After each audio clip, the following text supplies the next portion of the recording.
ke udo yan duam len le mialpo ke biga o poa len o jwa bukul dugumpo minin gutu dogum mayula nani me yudierma mi sogamma len mi tegimma li bontian le friba ama yogon kulimba mwande fi ke sogan lig len tuwangali li papali len te burkinde nuk dar kuri Burkina Faso mfri finde bani delti jawandi len yampani ke mwandi twa idandali len iduguti ke se yogon kuri nugi suwari ti jawandi leni mi yambwa mbodi Burkina jakwanda ye ika ankuri ti yanduampo tintani finde ya dogu mpya lafia yanduama len tayenu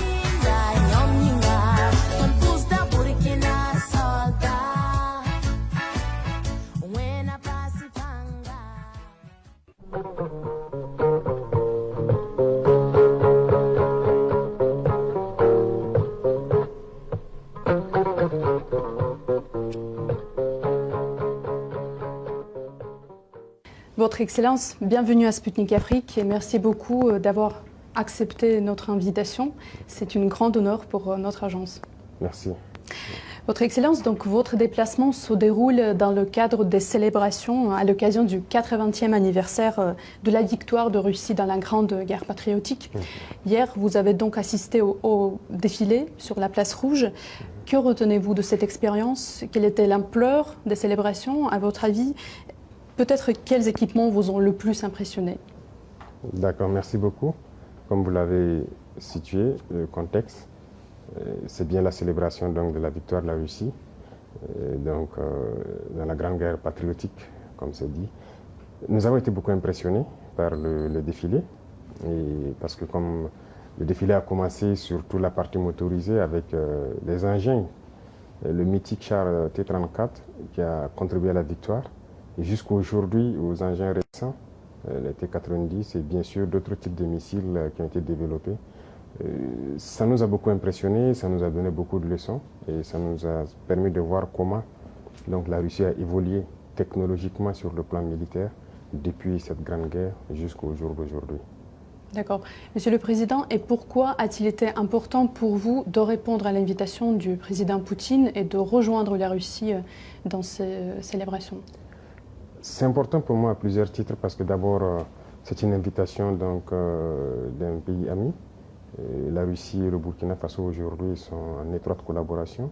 Notre coopération est assez stratégique, donc ce qui fait que nous devons venir donc, participer aux côtés donc, du peuple russe. Deuxième chose, c'est que dans cette même guerre, nos ancêtres aussi ont contribué à la libération de l'Europe dans cette guerre, à lutter contre le nazisme, ce qui veut dire que nous avons donc une histoire commune dans la célébration donc, de cette victoire. C'est très important. Et l'autre chose, c'est qu'aujourd'hui, la Russie et le Burkina Faso sont dans le même combat. Nous avons un monde que je peux qualifier d'unilatéral. Nous voulons un monde multipolaire. Voilà, nous voulons un monde libre, indépendant, un monde de paix, où les nations ne dictent pas donc, à d'autres nations ce qu'elles doivent faire et comment ils doivent être. Donc la Russie est activement dans ce combat, qui est aussi un combat de dénazification, si je peux dire. Et donc nous aussi, nous sommes dans ce même type de combat contre l'impérialisme qui veut nous asservir, qui veut nous garder dans l'esclavage. Donc nous avons donc les mêmes perspectives. Donc c'était très symbolique qu'on vienne participer aux côtés donc, du peuple russe à cette célébration. Notamment, le peuple soviétique a contribué largement à vaincre le nazisme et le burkinabé, comme vous le dites bien, applique aujourd'hui les efforts pour lutter, pour éradiquer le terrorisme. Voyez-vous des similitudes entre nos deux peuples et en quoi cela se manifeste-t-il plus concrètement? Oui. Moi, j'ai appris beaucoup de leçons dans cette célébration et il y a beaucoup de similitudes dans la lutte que nous menons actuellement.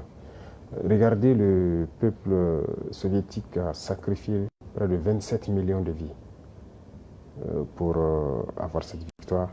Ils pouvaient à un moment donné dire que c'est bon, ils signent l'armistice, ils abandonnent. Mais le courage, la ténacité, la résilience a fait qu'ils ont continué le combat et ils ont fini par gagner. Le Burkina mène une lutte depuis maintenant près de 10 ans contre le terrorisme. C'est pas qu'il n'y a pas de morts, il y a beaucoup de morts depuis cette époque jusqu'à aujourd'hui. Mais nous n'abandonnons pas parce que nous savons que nous allons gagner la victoire et nous continuons ce combat. Donc il y a cet état d'esprit-là qui nous fédère Et donc c'est ça qui est aussi très intéressant dans ces moments. Et comment analysez-vous l'influence de la victoire soviétique lors de la Seconde Guerre mondiale sur le processus de décolonisation de l'Afrique? Que serait-il arrivé, si on peut essayer d'imaginer, à l'Afrique si le nazisme avait gagné? Ah, ça a beaucoup contribué, je peux dire. Alors, si le nazisme avait gagné, je ne peux pas imaginer. Mais j'imagine, vous savez que les gens ne respectaient pas le noir. Jusqu'à aujourd'hui, ça continue. On a toujours qualifié le noir de sous-homme. Certains nous voyaient comme des animaux, en fait. Vous avez suivi les histoires de la colonisation, de l'esclavage. Les noirs ont été torturés, exposés dans des cages comme des animaux sauvages en Europe et tout. Les noirs ont été castrés pour les empêcher d'avoir même de la progéniture. Les noirs ont été traités comme moins que des animaux. Vous savez qu'au Congo, on trouvait que le carton coûtait plus cher que la peau du noir. On préférait sécher le caoutchouc sur la peau du noir que de payer du carton pour sécher le caoutchouc. Le noir a beaucoup souffert. Donc de l'esclavage pendant des siècles et des siècles, la colonisation. Et cette guerre, vous voyez qu'on est venu prendre nos ancêtres sans leur consentement, aller les mettre en boucherie, en première ligne. Et au retour encore, vous avez appris ce qui s'est passé au Sénégal. Quand ils ont voulu réclamer leur argent, on les a tués. C'est-à-dire qu'ils ne considèrent pas le noir. Et ça, ils sont allés se battre aux côtés de soi-disant alliés, qui les traitent comme ça. Mais imaginez si c'est le nazisme qui avait gagné. Ça allait être une catastrophe. Donc voilà pourquoi j'ai dit que c'était une lutte à mener. C'était une vraie folie dans le monde. C'était une lutte à mener et l'Afrique a participé. Et aujourd'hui, on peut dire merci parce que le peuple qui a consenti le plus grand sacrifice, c'est le peuple soviétique. Personne n'a perdu autant d'hommes, personne n'a connu autant de destruction pendant la guerre que le peuple soviétique. Donc nous sommes reconnaissants et je pense que c'était nécessaire pour que le monde soit aujourd'hui et que l'Afrique aussi puisse espérer continuer. Monsieur le Président, vous avez récemment déclaré que le Burkina Faso sera le tombeau du terrorisme. Oui. Imposez-vous des délais concrets pour le vaincre complètement et comment voyez-vous la future aide de la Russie en ce qui concerne ceci, l'un des axes principaux du partenariat russo-burkinabé? Je l'ai dit parce que le Burkina Faso, nous travaillons à ce que aujourd'hui il y a beaucoup de criminels qui le recrutent pour venir combattre au Burkina Faso. Ce n'est pas du terrorisme, je ne sais pas comment qualifier ça, c'est de la criminalité. Ce sont des bandits qui ont été armés par les impérialistes pour nous déstabiliser, pour nous maintenir dans la guerre permanente et nous exploiter. Et donc, je l'ai dit, nous travaillons à ce que le Burkina Faso soit le tombeau du terrorisme. Il faut que lorsqu'on recrute quelqu'un pour venir combattre au Burkina, qu'il préfère se suicider. Et ça va arriver. Parce qu'on les équipe, on les forme, on leur donne la technologie, ces criminels-là, mais nous nous adaptons permanemment. Actuellement, nous sommes dans une phase assez particulière. Ils ont acquis de nouvelles technologies, de nouvelles techniques de combat et tout, grâce donc au soutien de ces impérialistes-là. Mais donc, nous avons étudié la situation et nous allons avoir la réponse tout de suite face à tout ça.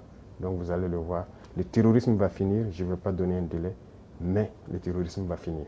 Et très vite, aussi vite qu'on le peut. Et la Russie, tout ce que nous demandons, c'est surtout l'apport, je dirais, intellectuel. Voilà, aider à former intellectuellement sur notre industrie militaire qu'on doit développer et aider à former les jeunes gens sur tout ce que nous pouvons développer pour faire face à cette guerre-là. C'est cette partie qui nous intéresse le plus. Et plus concrètement, quel matériau, peut-être quel équipement vous intéresse le plus? Déjà, je peux dire merci parce que la Russie fait partie de l'un de ces rares pays dans ce monde-là qui a pris du matériel militaire venir nous donner pour faire la guerre. Donc ça, c'est significatif. À part la Russie et la Chine, il n'y a pas personne, sinon même pire. Ailleurs, on veut payer, même on refuse de nous vendre. Mais là, ils ont compris qu'on est en guerre. La Russie aussi mène son opération spéciale. On sait que ce n'est pas facile. Mais si dans ça, ils ont pu prendre du matériel, venir donner au Burkina Faso, je pense que c'est déjà très important. Mais c'est comme je l'ai dit, la Russie contribue à nous former. Tout ce qu'on paye, les militaires russes forment les militaires burkinabés sur l'emploi de cet équipement et tout ça. Mais nous voulons continuer à développer nous-mêmes l'industrie militaire avec l'accompagnement de la Russie qui a une très grande avance donc, sur le monde, je dirais, en matière d'armement. Donc nous devons faire cette collaboration étroite pour que nous puissions avancer dans notre guerre. Donc cette dernière année a été marquée par de grands changements pour le Sahel et pour chacun des pays de l'AES particulièrement, dont par exemple la rupture définitive avec la CEDEAO et l'adoption également de ses propres symboles, comme le drapeau commun. Dans ce contexte, comment décririez-vous le Burkina Faso d'avant et d'après, et comment évaluez-vous l'Alliance des États du Sahel comme un format de coopération régionale? Y a-t-il des projets d'élargissement probablement? Oui. Pour comprendre l'AES aujourd'hui, il suffit de regarder la jeunesse africaine. Je pense que la jeunesse africaine a espoir que c'est un modèle d'union. Et nous, dirigeants de l'AES, ça nous donne une pression. Et nous devons réussir. Parce que l'Afrique a besoin maintenant de s'unir. On était dans une organisation qui était censée être une organisation où il y a la solidarité, la coopération, l'entraide et tout.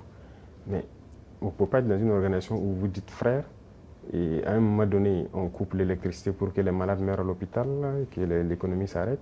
On ferme les banques pour que vous ne puissiez pas avoir accès à quoi que ce soit.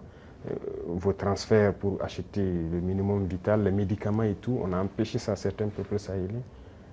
On a même formé une armée pour venir combattre les peuples sahéliens. Pendant que le terrorisme sévit depuis des décennies, ils sont incapables de lever un seul soldat pour venir combattre. Ça, ce ne sont pas des frères. Il ne faut pas se voiler la face. Et ça, ce ne sont pas les peuples, ce sont les dirigeants.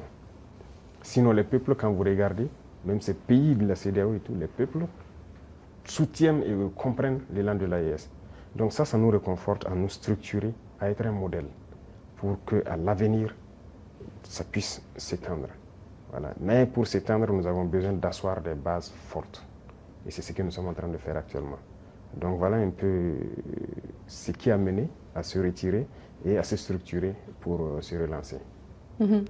Monsieur le Président, pour beaucoup en Afrique, vous êtes plus qu'un président d'un pays, en fait, mais l'incarnation de renouveau panafricanisme. Pourquoi l'Afrique a-t-elle aujourd'hui tout particulièrement besoin d'un, si je peux dire, nouveau Thomas Sankara? Qu'est-ce que cela vous fait, en fait, d'assumer toute cette responsabilité à seulement 37 ans? L'âge n'est pas important. Mais c'est de la pression, je peux dire. C'est de la pression. Il ne faut pas prendre ça, en faire de la folie, de grandeur. C'est de la pression. Moi, c'est un message que la jeunesse me passe et ça me met plus la pression. Si j'arrivais à dormir 2 heures, j'ai réduit mon temps de sommeil à 1 heure. Et s'il ne faut pas dormir, il ne faut plus dormir. Parce qu'ils ont vu quelque chose, sûrement, qu'on est en train de faire. Et selon eux, peut permettre à l'Afrique de sortir donc de cette situation. Et nous, ça nous encourage, ça nous remotive à continuer le combat. Et c'est pourquoi j'ai dit que c'est une pression, c'est une très lourde responsabilité. Et je peux promettre que tout ce qu'on peut faire, c'est de ne pas trahir, c'est de continuer dans notre ligne de combat panafricain, espérer que ça puisse donc prendre donc toute la jeunesse africaine et que le panafricanisme que nous souhaitons tant puisse être une réalité. Parce que l'Afrique a beaucoup souffert. Il est temps qu'on puisse s'unir, travailler, se développer. Autant les Africains partent ailleurs, voient le mode de vie et tout ce qu'il y a. En Afrique, c'est possible. C'est possible. Donc c'est notre mission et nous allons l'assumer. Monsieur le Président, de plus en plus de pays africains revendiquent la souveraineté et exigent le retrait des troupes occidentales de leur sol. Récemment, par exemple, le Tchad, le Sénégal, la Côte d'Ivoire ont formulé des demandes similaires. À votre avis, où l'Occident s'est-il trompé dans ses relations avec le continent africain? Bon, ce que je connais, c'est notre situation. Nous étions en guerre, nous avons vécu avec les troupes occidentales et tout. Nous avons vu et nous avons décidé de nous séparer de ces troupes-là parce que ça ne cadre pas avec la lutte. Au contraire, ça amplifie le phénomène. Les autres pays qui sont séparés, je ne peux pas me prononcer parce qu'ils se sont prononcés pour se séparer. Mais après, le président Macron a dit que c'est lui qui les a dit de trouver la formule et tout ça. Moi, je ne peux pas rentrer dans ce débat. Seuls eux, ils connaissent la vérité. Mais une chose est sûre, on ne peut pas parler de souveraineté et avoir une armée d'un autre pays sur notre sol qui nous dicte ce qu'il faut faire. L'économie, l'éducation, tout le développement d'un pays est basé sur l'armée. Donc chaque pays devrait développer son armée. être souverain et indépendant. Et donc c'est ce que nous sommes en train de faire. Quand je prends le cas du Burkina, ces armées ont été présentes et ça a contribué à tuer l'armée burkinabé. On ne recrutait plus. C'est eux qui disent quel volume il faut recruter. Il n'y avait plus d'armement, d'équipement et tout. Même les années 85 sous Sankara, on était mieux équipés que 10-20 ans après. Et finalement, le terrorisme est rentré. Quand le terrorisme est arrivé, on n'avait pas d'armée. C'est dans la guerre que nous sommes en train de créer une armée. Donc c'est normal que ça prenne un peu de temps, on souffre, mais il faut créer une armée. Et sortir de cette guerre, on doit sortir grandi. C'est ce que je dis. Quand je regarde les statistiques de l'armée soviétique, le nombre d'hommes qu'ils ont perdus, mais au sortir de la guerre, ils sont sortis très grands. Et aujourd'hui, aucune armée n'a l'équipement que l'armée russe a. Donc nous aussi, nous devons apprendre de notre guerre. Au sortir de la guerre, on doit être très fort.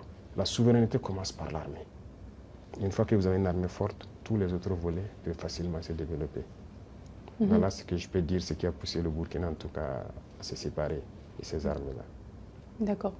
Un autre sujet qui persiste en fait important, c'est le dossier ukrainien. La Russie se déclare prête à négocier sans conditions préalables, tandis que l'Ukraine pose constamment des contraintes. De plus, Kiev soutient les terroristes au Sahel. Qui ne veut pas la paix pour nos deux pays, à votre avis? Je pense que bien avant, maintenant, il y a le président turc Erdogan qui avait réussi à créer un cadre de dialogue.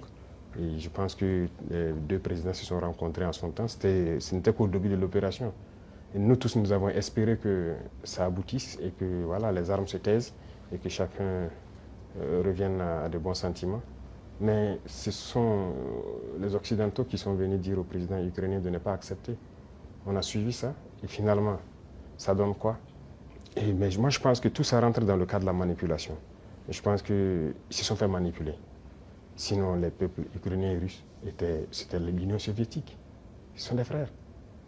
Comment se fait-il qu'on a pu cultiver la haine, la russophobie au sein de cette population? La guerre n'a pas commencé en 2022. C'est en 2014 que ça a commencé. C'est cette réalité aussi que beaucoup de gens peut-être ne connaissent pas, ou bien qu'on refuse de dire. C'est en 2014 que la guerre a commencé. Et aujourd'hui, on est surpris de voir que les gens rejettent peut-être la balle sur la Russie et tout ça. Quand on bombardait les civils russophones en 2014, qui parlaient? Il y a des images qui sont toujours là. On a enfermé des gens dans des maisons, les brûlés. Il y a des images qui sont là. Mais il fallait agir pendant tout ce temps. Ils ont été manipulés. Et aujourd'hui, la réalité est là. Vous voyez, toute l'aide qu'on donnait, ce n'est pas une aide. On a dit de donner les minéraux. En réalité, l'Ukraine n'appartient plus aux Ukrainiens. On les a manipulés et ils sortent perdants. Tous les secteurs seront gérés par ceux qui les ont conduits dans cette guerre. Et c'était espérer affaiblir la Russie, mais la Russie sort encore plus grande de cette guerre. Donc moi, je pense qu'ils doivent comprendre cela et revenir à la raison pour avoir des négociations et aboutir à la paix. Parce qu'ils ont déclaré qu'ils soutiennent les terroristes. Vous avez tous suivi ça. Et on le constate sur le terrain également, qu'ils soutiennent effectivement les terroristes. Ce n'est pas une bonne guerre. Je pense qu'ils se trompent éperdument. Ils doivent revenir à la raison. De toute façon, ils peuvent les soutenir, nous les combattrons et nous gagnerons. Donc, s'ils n'ont pas compris jusqu'aujourd'hui que toute cette manœuvre, c'était pour les effondrer et s'accaparer de leurs minéraux critiques, ils peuvent continuer la guerre. Donc voilà ce que moi je peux dire sur la situation. Chaque peuple doit comprendre qu'il faut éviter de se faire manipuler et rentrer dans une situation très compliquée. Voilà un peu ce que je peux dire.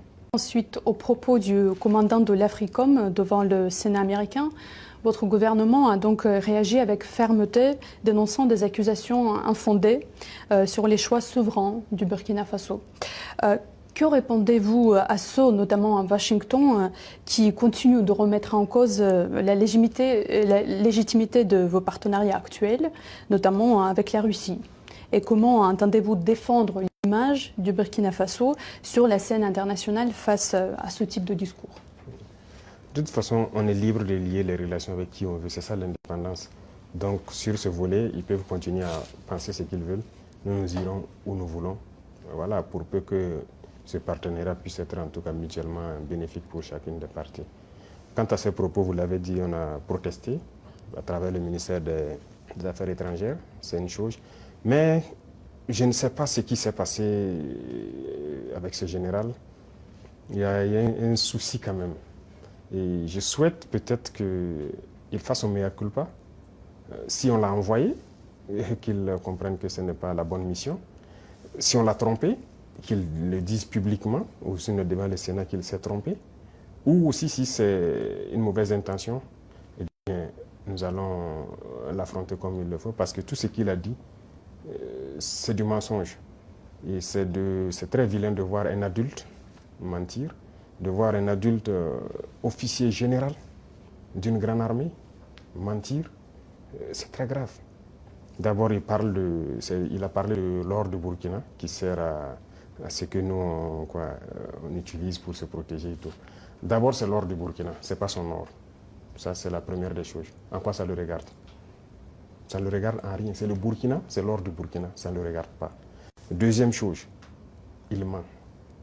Parce que le Burkina n'a jamais eu de réserve d'or jusqu'à ce que nous on arrive.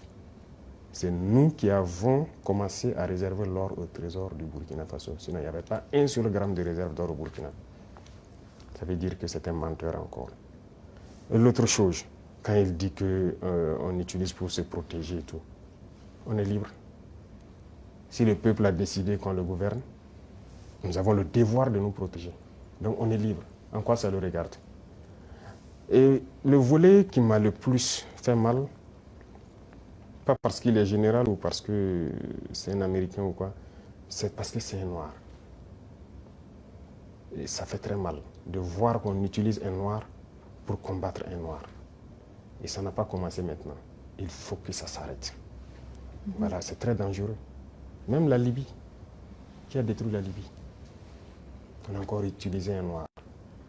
Dans les films, dans le temps, chez les Américains, les Noirs jouaient toujours le mauvais rôle. Mais on s'est dit que c'est dans le film. Mais pourquoi les Noirs doivent continuer à jouer le mauvais rôle? Et je pense que s'il a entendu cette interview, il doit se regarder dans un miroir, avoir honte, sortir, dire que bon, on m'a fait un faux rapport, je regrette.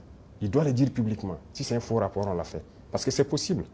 C'est possible qu'on l'ait fait un faux rapport et qu'il sorte dire, parce que vous avez suivi, quand je prends notre voisin, encore, comme je dis entre nous noirs, le ministre de la Défense ivoirienne, qui se promène, aller en Turquie, voir le ministre de la Défense turc et lui dit qu'il ne va nous vendre des armes.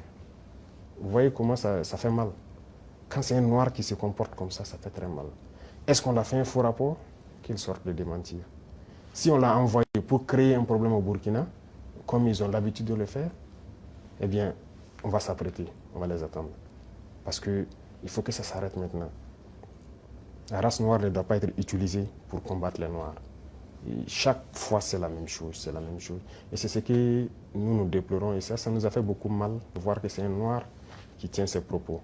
C'est vrai qu'ils peuvent le regretter, par plusieurs canaux, ils essaient de se rattraper. Mais non, ça a été dit publiquement, il faut se rattraper publiquement. Voilà, nous, c'est comme ça. Nous ne sommes plus dans l'hypocrisie diplomatique, comme on aime le dire. Dire des choses haut et fort, et venir en bas dire non, on s'excuse, on n'a pas quoi. Il faut le dire publiquement. Donc je les invite à se rattraper, à le dire publiquement, parce que la jeunesse africaine a compris, la jeunesse noire dans le monde entier a compris. Cette manipulation ne passe plus. Voilà, ça a toujours été le cas, utiliser de faux alibis pour espérer atteindre d'autres objectifs. Ça ne passe plus. Donc c'est regrettable, mais le Burkina reste dans sa lignée. Nous continuerons à nous développer. Et il a oublié de dire tout ce que nous faisons pour le Burkina. Ce que nous faisons, aucun régime ne l'a réalisé. Voilà, le développement socio-économique du Burkina, qui a fait, voilà, nous sommes en train de construire beaucoup de centres de santé, équipés en appareillage, les examens médicaux, et baisser les coûts des examens médicaux. Quel régime a fait pareil? Personne. Nous sommes en train d'agir sur l'agriculture, labourer gratuitement les champs des paysans, notre production a augmenté et tout. Qui l'a fait? Personne. L'armée que nous sommes en train de créer, d'une nouvelle armée, l'armée burkinabé n'a jamais été autant fournie en effectifs, en équipement que maintenant. Qui l'a fait? Aucun régime. En matière d'emploi, aucun régime n'a créé autant d'emplois que nous l'avons fait. L'industrialisation. Peut-être que c'est ça qui les fait mal, qu'ils veulent arrêter, et il faut inventer des mensonges. En tout cas, je les invite à revoir leur copie. Voilà, c'est ce que je peux dire. C'était un gros mensonge et c'est regrettable. Voilà. Votre Excellence, ce soir, vous rencontrez le président Poutine. Pourriez-vous peut-être partager avec nous quel sujet envisagez-vous d'aborder? Peut-être quels accords seront-ils sur la table de négociation? Non, c'est la coopération, en gros, que nous allons aborder. Voilà. Et aussi, comme je dis, la coopération, nous sommes en train d'aller sur le volet vraiment, certes, défense-sécurité qui est d'office là, mais aussi le volet éducation. Voilà, pour former beaucoup de jeunes Burkinabés, déjà des gens qui ont du talent, qui ont des génies, mais aussi former d'autres qui sont très bien sur le volet académique, aux sciences. Et ce sont les sciences qui permettent de développer un pays. Voilà, donc il y a tous ces volets, toutes ces questions qui seront sur la table. Mais aussi, il y a la géopolitique qui est en pleine mutation. Tous les jours, il y a du changement. Et je pense que, comme je dis, nous avons les mêmes perspectives. C'est d'avoir un monde libre, un monde multipolaire libre, où les gens seront indépendants, souverains, de faire tout ce qu'ils veulent faire. Ce sont des questions qui seront abordées.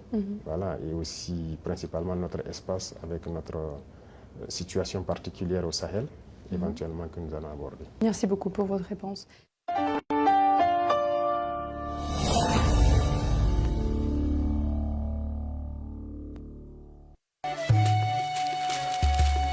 Qui que vous soyez,